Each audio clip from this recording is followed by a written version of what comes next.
please raise your hands for the mic. Well, it's certainly an exciting time here for our players and coaches and our fans. It's an honor to be a part of this rivalry.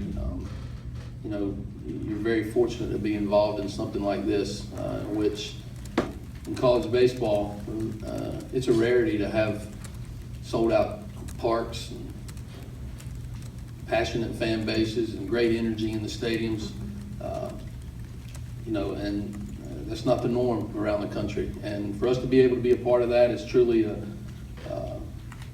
it's a blessing for us. And a lot of our kids come to South Carolina to be involved in this rivalry, and I'm sure a lot of kids at Clemson, you go to Clemson so they can be involved in a rivalry like this. And a lot of our kids know their players, and they know each other. Obviously, we have a close connection with the coaching staff at Clemson as well. And it's just a great rivalry for college baseball. I think it's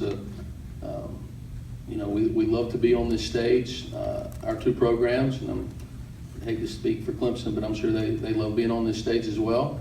And we're excited about the first pitch tomorrow night here at Founders Park. Should be a great atmosphere, sold out stadium. I'm sure it'll be great energy, enthusiasm, and atmospheres in all three venues this weekend. But I'm sure it'll start that way tomorrow night here, and we got to play really, really good baseball to have a chance to be successful. They're very, very good looking at their numbers. They're very offensive. They got some really, really good hitters in the lineup. Barnes on Friday night can beat anybody. So we're certainly going to have our hands full with him, as well as their other pitchers. But it's on paper it looks like a very evenly matched series. They certainly have good players. We feel like we have some good players, and it should be three competitive games. Questions, Pete?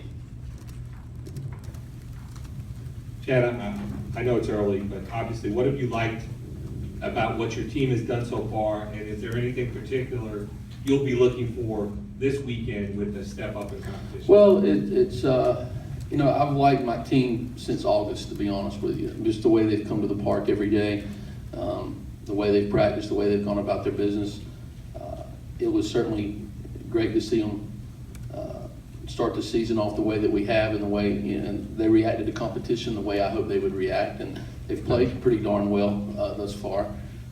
But it is 9 games. We do have a long season in front of us. We got some great challenges in front of us starting tomorrow. And yeah, when you get into a series like this, you look for those kids on your team that are going to raise their level of play, and that's certainly what it takes, because I'm sure Clemson's going to have their kids ready, some kids over there raise their level of play, and we have to be able to match that. And I got some new guys, so I hadn't seen them in a rivalry like this, so that's going to be fun to witness for me, and it's going to be I'll certainly know a lot more about my team after this weekend. But that being said, this is a great 3-game series to be a part of. It doesn't necessarily dictate what the rest of the season holds. It's 3 games, great competition, and is it more important than just your normal 3-game series? Yes, it is. I mean, there's no hiding that. It's an important 3 games. But if we have a tough weekend, it's not going to dictate the rest of our season. And if we have a great weekend, that's not going to dictate the rest of our season. I think I remember here in 2010, Clemson laid it on us pretty good at 19-6 and won that series. And I think we were the last team standing that year. So, it's 3 great games, three games that we're awfully lucky to be a part of. It's a great rivalry for college baseball, and we're looking forward to getting it started tomorrow.